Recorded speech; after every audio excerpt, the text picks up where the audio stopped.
Already started. Welcome to the Finance Committee meeting, December 2nd, 2024. Call to order. Commissioner Hoffmaster, Here. Commissioner Houts, Here. Commissioner Lanius. Here. Thank you. Very good. Thank you, ma'am. Approval of the agenda. To approve. Move to approve.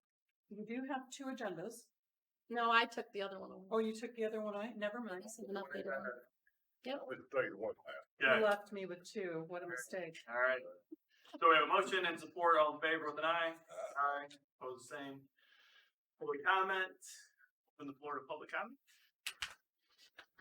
Seeing none, we will close public comment and move on to new business. The budgets. Which a lot of this is gonna be Teresa's thing to talk about today. Budget amendment number one, Ms. Teresa. Yeah, so we have a much larger, or much bigger picture than what we had when we brought you the original budget in June. Yep. We are fairly certain of what money we're going to have coming in. All of our awards have come in.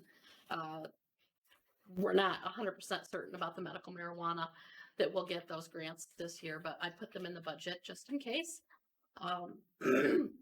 So other than that, we've made adjustments to adjust for all of the money, and that just moves things around a little bit. The budget does balance.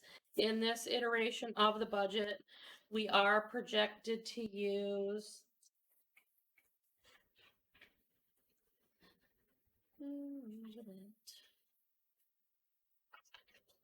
I gotta get to the right page. So you're still looking at this on a computer? I am. Yeah, so this budget is projected to use $310,000 out of the fund balance to reduce the fund balance by that amount. And I would be happy to answer any questions that you have.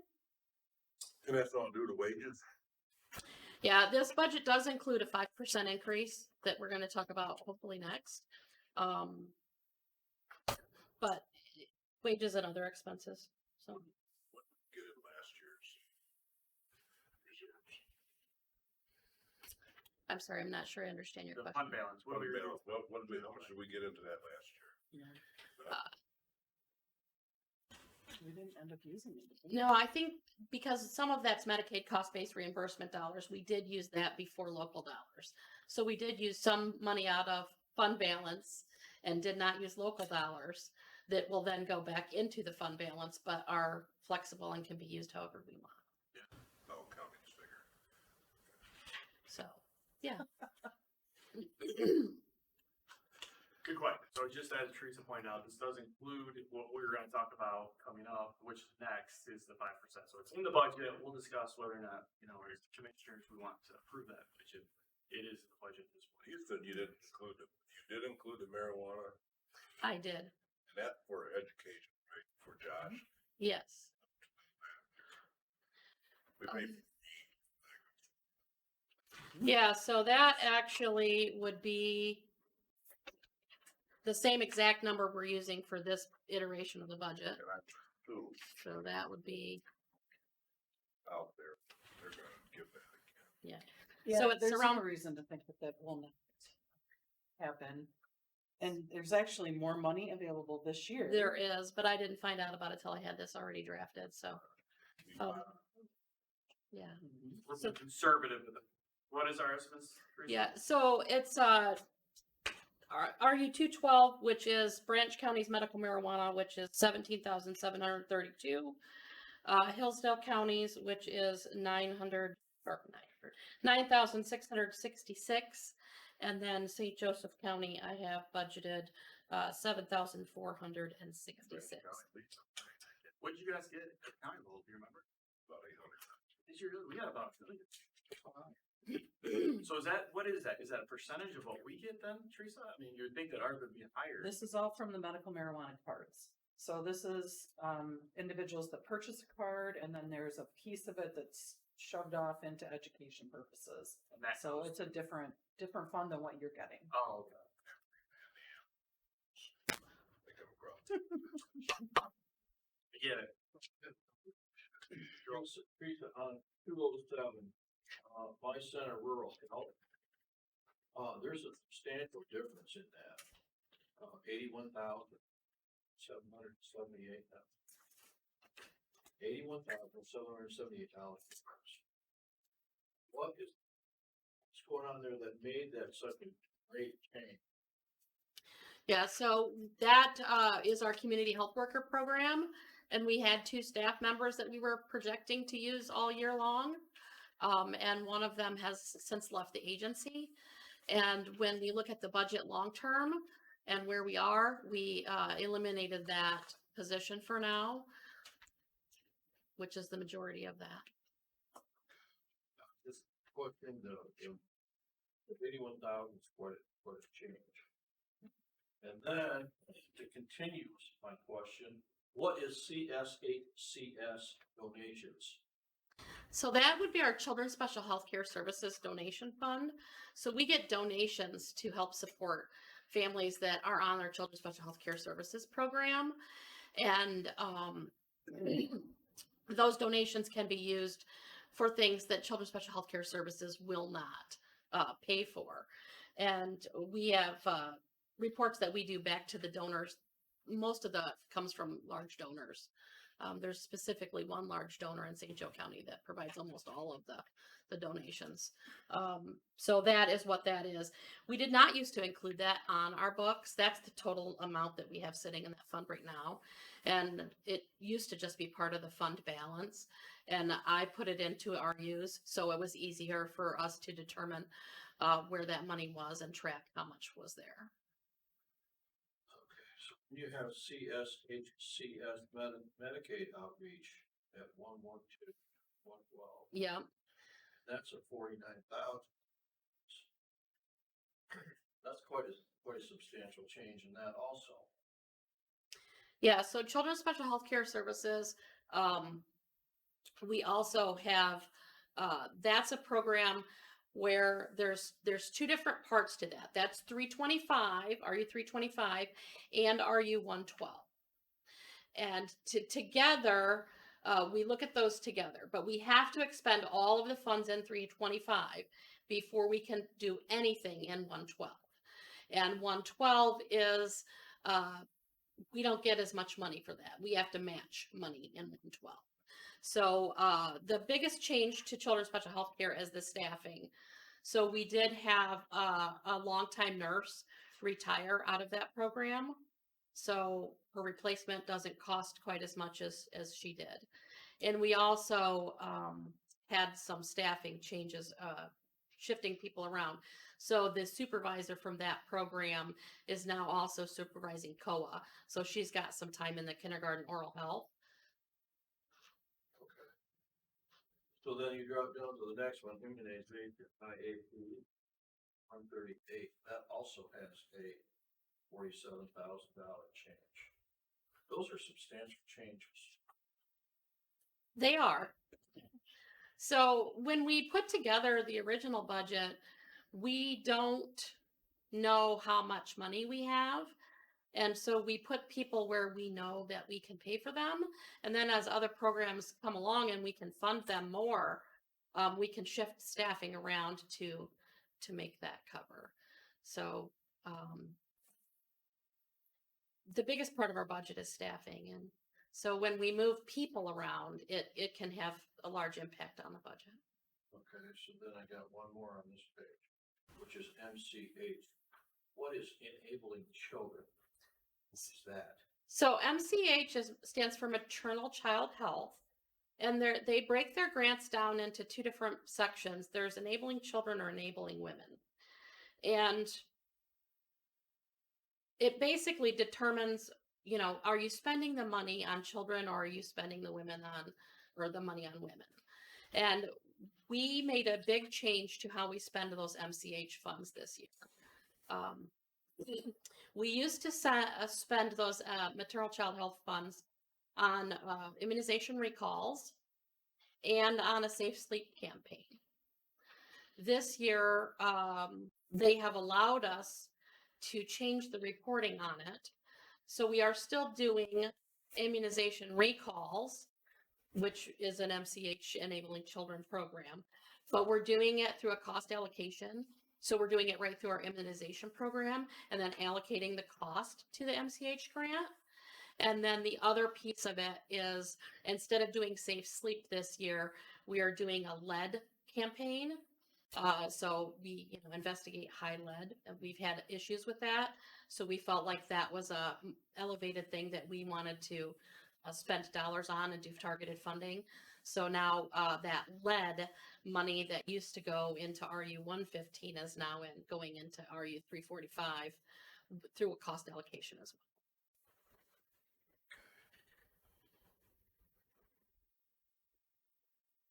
Good questions? I think I'm done for now. You are, Yeah. Well, my Center Rural Health is gonna have to $1,000 change. That's pretty big too. Yeah, that's that community health worker grant we already talked about.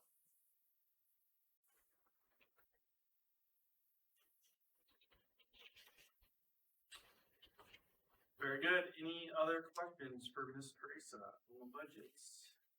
Really, it's the amendment, the first amendment. Yes. very active. It's good. Do we need any action on this? Just to move it to the full board, yeah. Okay. To approve it for adoption. I move that we, do the First Amendment budget. Since it's board. Okay, we have a motion. We have support. Any further discussion? All in favor with aye? Aye. Okay, motion carried. Good job. We'll have further discussion at the board level. But good. Good. Okay, moving on to B, wage scale, page 19 in your packet.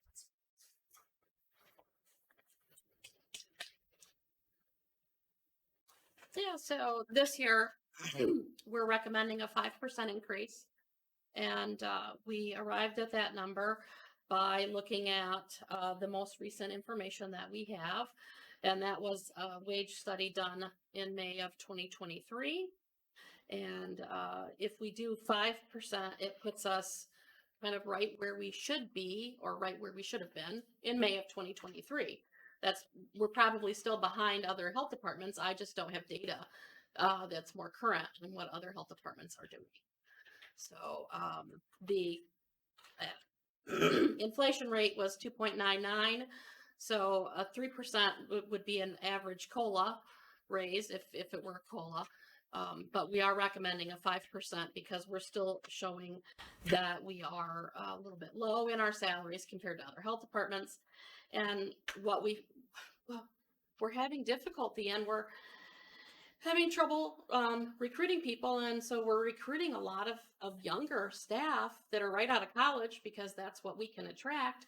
And we train them up and they get a little bit of experience, and then they leave us for greener pastures where people pay more.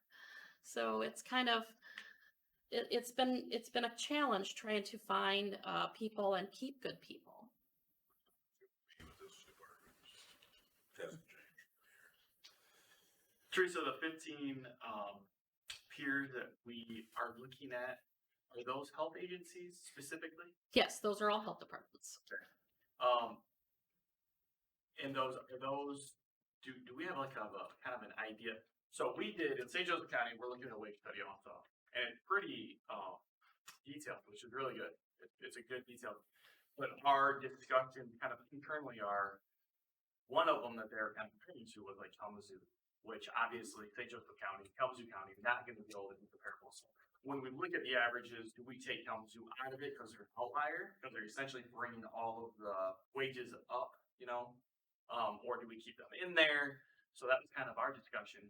It would be interesting to see what those 15 agencies, do you think that they are relatively similar in our size and scope? Or do you think could there be outliers in there? Oh, there are outliers, and if they're listed on this page, I didn't get page numbers on here. I guess I was slacking that day, right here in this chart. If this is the 15, Okay, yep. Thank you. I was anticipating you to ask me Thank that. you. Right on. So there are, so again, in this discussion, I'll tell you right out front, we are discussing them similar in St. Joseph County, even though CPI is at 2.9. I think realistically, we experience it as more. So I think 5 that is justifiable, where I'm coming from. I would say though, when we look at these numbers, you know, if we're looking at Kent County, Kalamazoo County, if we include those in the, like, we're behind the average, I would personally argue that we might not be that far behind the average if we're including those.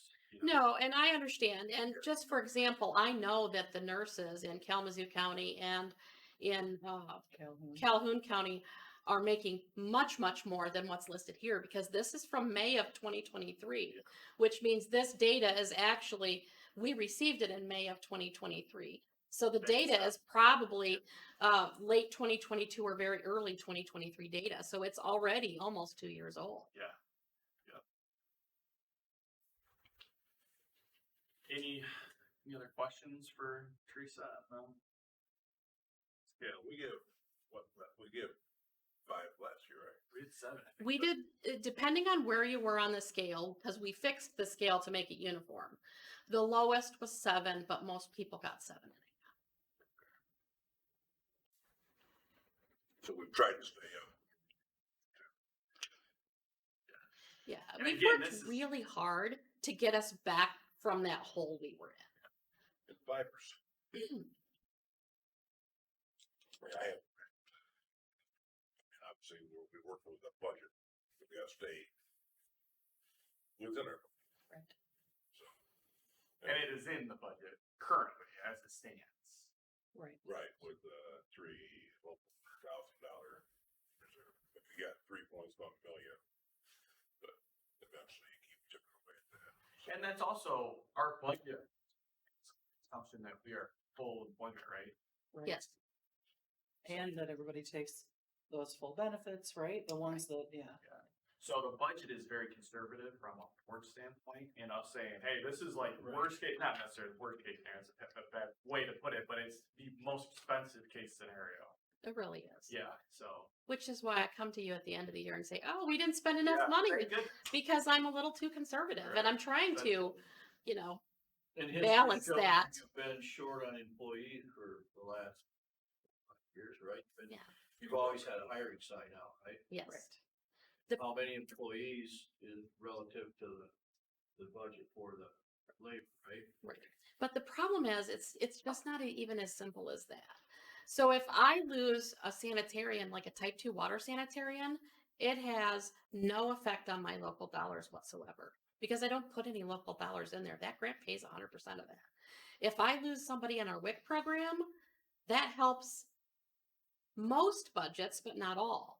Because now, if the salaries in the WIC program are less, WIC is not paying for as much of the indirect, which then spreads that indirect costs out to every program. And some programs, the ones that don't get as much money, then I have to move local dollars in to help them. And but it does free up local dollars because we spend a lot of local dollars in WIC. So it really makes a difference on what position is open where. Because like a type 2 water, if I don't spend that money because we don't have anybody, it goes back to the state. Yeah. Because we're not using local dollars to support that Yeah, program. those grant funds specifically for the Yes. So it is really a complicated scenario on trying to, because we talked about trying to project, well, you know, we do have issues where we have staffing problems. And how much of the budget are we not using in staffing? But which position's going to be open? And some of them affect the budget much differently than others. So if we get grant dollars, if that's from, like, let's take the sanitarium for example. Are those state or are those federal? Grant dollars. They're Those- federal that passed the state of Michigan, correct? Yes. Okay, so, let's say that we went out and said, hey, we're gonna give everybody in that department a $10,000 raise. If that's all paid for by grant dollars, do we have a max cap that we can pay them based on the grant that we get? Because then we dip into local dollars if we're above and beyond that grant that we get from the state of Michigan. We work on the salary scale that's public. We can't, Just saying as a hypothetical. You know what I mean? Because really, we have, I mean, you know, because if we're paying for them through grant dollars, we're essentially the mercy of how much we get in grant money. Mhm. For everything we do, Yeah. pretty Yeah. much. Yeah, and this goes back to the 50-50 cost match discussion. We're supposed to be providing 50% local dollars to the budget, to the for all the state and federal grants we get. We're nowhere close to 50-50 match. Yeah, but if we. There are a do- lot of health departments that are in the other side of that. And we think time for them. Oh, yes, absolutely. Because that's the same problem. Somebody who is representing St. Joseph County, Brandon, Hillsdale, the argument that, hey, we should increase our local dollars to go 50-50, from my standpoint, I'm thinking, okay, we're getting subsidized by these counties that are doing, or these health departments that are doing above and beyond 50%. Why? What's the incentive for us to tax percent? I mean, truly, Right, there is none. there really isn't, right? No, other than it's in the Public Health Act. Well, I get that, but until I mean, something, it's kind of a law. I mean, but until something happens where that actually comes to, has some kind of teeth in it, would much rather my citizens pay less and get the same service. So how far off are we percentage from the 50%? I did not calculate that this year. She gave up. Well, I did not calculate it, but we were right around 40%. And that is, But those are based on what you're using, right? that was based on what we're getting, but it also is not an accurate number in the fact that we use our local dollars. So the 50-50 cost split is for ELPHS, or Essential Local Public Health Services. And we use a lot of our local dollars on programs that are not essential local public health services, like WIC and car seats and community support programs. So we're not, a lot of our ELPHS programs, we put very little local dollars in, very little. I would be interested in hearing what that percentage number is accurate. Come up with I can. We've seen it before, yeah. that. Yeah. Well, you've not seen it just ELPHS, because I've never calculated it, because quite frankly, it's a number that scares me. I really don't want to publish it. Go ahead, scare us. Call Stu, let him know. Don't let it be in writing. Well, the reason why I ask it would be good to know that number, because through the grant system, do they have a percentage of cushion that they allow? Okay, in other words, if you're putting in local dollars on a 50-50 grant and you come up short, does the grant authorities, do they give you like, okay, well, they didn't make 50%, but they made 42%. So they're within 8% of attaining that goal, let it slide. Okay, I mean, where, it would be nice to know where you're at, to know if there is a cushion, where they come in and drop the hammer and say, hey, clean this up, I'll make some changes, you're gonna have to kick in some money, and then at that point in time, what happens at that point in time? Are there federal, fines and penalties levied for that? You see where I'm going? Right now, the I mean, discrepancy is the law, they gave and correct me if I'm wrong, because I'm sure I am. They gave you have to do 50%, they have a percentage, they also gave a fixed dollar amount. So we are going under the understanding that as long as we're meeting that fixed dollar amount, we're okay. But it's just that inside the statute or the law is there's two conflicting numbers that these departments have to hit. We are hitting the one that's the least amount. Yeah, so they set the local maintenance of effort, which was what the 50-50 cost share was projected at in 1992, and it's never been adjusted. So the number we're hitting every year is the 1992 number. 665 or 664,000 and some change. So that's what we're using local dollars, and we do have to report on it every year, and if we do not meet it, then there is the little hammer that says you got to clean this out. Which is why I come to you at the end of the year and say, hey, we didn't meet this. That's why I wanted to send an additional money to MERS, and that's why we have that discussion, because if I'm afraid that we're not going to meet that 664, I really don't need them coming down here to look at that, right? Yeah. So I need to make sure I meet that, and that's on my report that we send up. And that's all they're holding us to at this time, is that 1992 number. So the law says that the local government needs to share 50% in the cost of this work. That's what the law says. But the state is using a 1992 number, and they have not expressed any desire to move off of that number. And they have been asked, but they Yes. have chosen not to. Yes.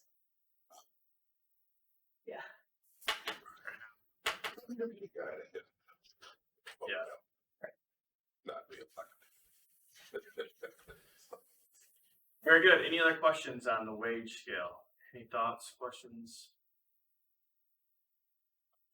So, Okay, and you probably need to act and to recommend it. Yep. Can I get a motion for recommending this? and I'm gonna Look at, support. look at us. Where shall we pick it? We have a motion, support, all in favor with an eye? Does the same.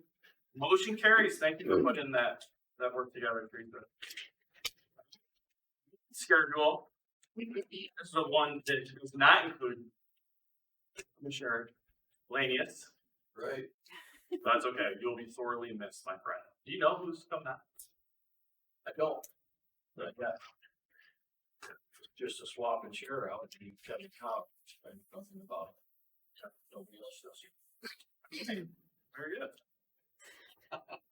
So this is a, you know, a stab in the dark, and I say that because we are going to have new commissioners on the Board of Health, and who knows what might occur when they get here in January, and maybe they say, well, that's impossible, I cannot do 9 o'clock on a Monday.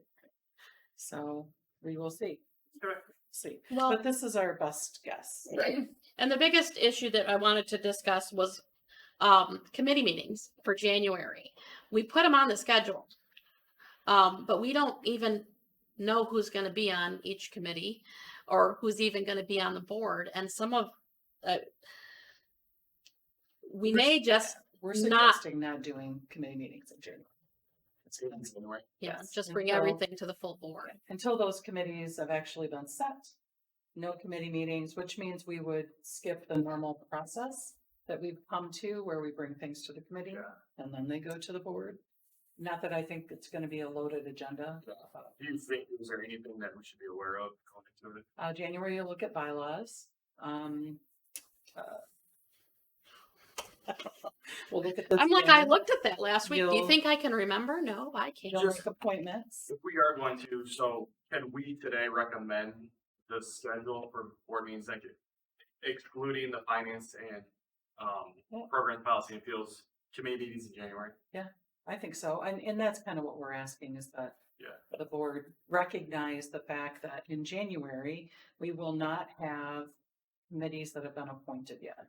So it would be different if everybody were moving along and Steve was still in office but that's not the case. Why you have there's Yeah, That's he's not gonna be here, right? Tom will not be here, Commissioner Lanius will not be here, Yeah, so those are strange. and we think everybody else is coming back, so. Right, 2-year appointment, right? Still a 2-year appointment in the bylaws. And I would, Branch County one, whoever it be is gonna be retired person, so they'll be able to make it. You may not get Commissioner Lane back. Huh? Oh, no. Depends on how voting goes. Right. They establish their committee. Right. So, Well, technically, it's a 2-year appointment. You're warning. This is a 2-year. right. But was that, when was? the But I last think time? it starts over, Yeah. this is the time it starts Yeah. over. right. Don't, It's now or never. So 2-year commitment there. January's agenda generally has officer elections, committee appointments, the meeting schedule, the bylaws. Sometimes it has budget amendment number 1, but we just did it. Personnel policy updates, but that we are taking care of as well. December. Employee recognitions for years of service, which is an easy peasy one. Any changes to the EHP schedule for state surcharges, and that's it. Well, that's fine. Yeah, but I don't think we need them, we don't need the individual committees to necessarily go over it. Yeah, with the full board And that's when you'll set. Yep. organization, yeah. Because Branch County's chair this year coming up, yes, Mhm. Yeah. Yeah, it's Brent and me now, Brent, so Branch, yeah, John. and then Hillsdale will be vice chair. I'm on a nice little sabbatical. St. Joseph County. You know, I'm gonna take a couple meetings off. The new commissioner is, they're in. Hey, welcome to the chair. They don't know yet. Welcome to the Actually, chair. okay. through the chair. All right, well, let's get a motion to recommend to the full board the meeting dates for next year excluding January and February, or I'm sorry, January for both finance and program fields, or policy fields. That's it. I'm gonna get a motion from Mr. House. Can I get a second? So, yeah, basically said. All in favor of the nine? Say. Very good. Motion carries. On to B, Hillsdale basement flooding. What's going on in Hillsdale? Yeah, please. Why is our basement Expand on that. flooding? So it's been a couple of months at least now. We had a water line that sprung a leak in the lower level and it flooded primarily the dental clinic and into a little bit of MSU extension. When they found it, that was pretty extensive. So they called in ServPro, or we called in ServPro, and they remediated as far as drying it out and stuff like that. It's taken us a while to get the bid to make the actual repairs. So finally, we have a contractor that has said, yeah, I'll bid it. And that's what I have for you today. We've called several contractors. This is the only one who has agreed to provide a bid for the work. And this bid, we thought we needed to bring it to you because even though this is an insurance job, it's more than $5,000. So I'm expecting the insurance company to pick up the bill. The insurance company did approve this, estimate. That was my question. Yes, they did. Sure. Yeah. So I don't know if it even needs to come to you, but we wanted to bring it. We're not writing the check, but Do we have a deductible? We do. It's $1,000, I think, deductible, but we already paid that, with the ServPro cleanup. Oh, okay. so if you decide this doesn't need to go because it's an insurance claim and the insurance company is paying for it, that's fine. We just wanted to bring it to you in spirit, the $5,000 more than, And who did you reach out to for, quotes? ServPro here in Coldwater. So ServPro out of Fort Wayne, I think, Angle or. wherever. Wait, I think. Not about the repair. Right. So we did. Sure. So ServPro will also do this type of work, Oh, they do? but the one in Indiana will not. So we used the one in Indiana for this cleanup work, but then they're like, yeah, we don't do repair. So then we reached out the one here in Coldwater and they wouldn't bid. And then this guy, and I'm sorry, I do not remember who the other contractor was. We also asked the insurance agent or the Let's see. the adjuster if he had a contractor that he could recommend, and he said no. Are there any conflicts of interest with this group that we know of? Not that I know of. Okay. It's a local contractor. I mean, Good. Also, you have Ryan Bradshaw on. Did you reach out? to Well, this is wall work. So this True. is drywall, baseboard, that kind of work. There. You should have done it before the damage started. Yes. Well, Call, let him know. yeah. Got up into this. I'm sorry, I do not remember what the other companies' names were that I called, but I called a few. I don't- We came in and it was there. Yeah, I think it was damaged by a person, right? What the county apparently told, so the flood was in the bathroom of the dental clinic. And what the county told the staff was it looked like somebody kicked the water line behind the toilet, broke it off. But I don't know if I believe that, given the fact that the janitor cleaned the building and did not see water standing at the time. So there shouldn't have been a client in the building at the time. But the water line did break in the bathroom of the dental clinic. And when they came in, it happened sometime overnight. And when they came in, there was a substantial amount of water. I don't think either one of us actually physically saw it. It did not. We have some pictures that the ServPro folks took. Yeah, but that was after the county came and shut the water down.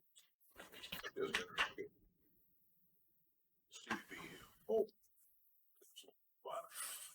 Oh, Sits there, pump. You got some water in the house somewhere. In my water conditioner, I have stuck it. oh, regeneration. And it also called like a church one, saved. Yeah, but I saw it. That would have been really nice. Yeah, that's how they do that. Yeah. And monitor the water pressure. Well, I just said you got a lot more water going in your house. Normally have, yeah. So I don't know what kind of system they have, but I do know they've bought several. Well, I just know two of mine, is the church in my house. Wow. You still gotta pay the bill. Okay. Every municipal building should have that installed. Is that in the building then? So it's probably at the It's a- actual This wastewater, or not the wastewater treatment plant. but the pulses. Supply this bells. Yeah. If you're making drive, you got more water than normal, except your operation. Yeah. That's interesting. Yeah, I don't think we're. Yeah, Very good. Heard about them. That's nice. I guess for your guys' thoughts on elevating it to the full board. Yeah, I think we should be notified and then updated, repairs and what's going, just. Yeah. But you're right, That's good. the church. But, we still might approve. So can I get a recommendation? And that the full board be made aware. Support you. We have, all right, here we go. We have motion and support. All in favor of the aye? Say. Just know that it's an individual with a lot of questions. Always. Good. Always. Well, yeah. Training, our next meeting is the full board. Put it on your schedule. Be there, be square. Number 12. 9 a.m. No, a week. This Thursday, yeah. Yes, A week from next Thursday. Next Thursday. Steve, you're up, but lead the way all day. Yep. We'll do it. Can we get an adjournment? I'll make a Adjourn. All in favor of the aye? We are.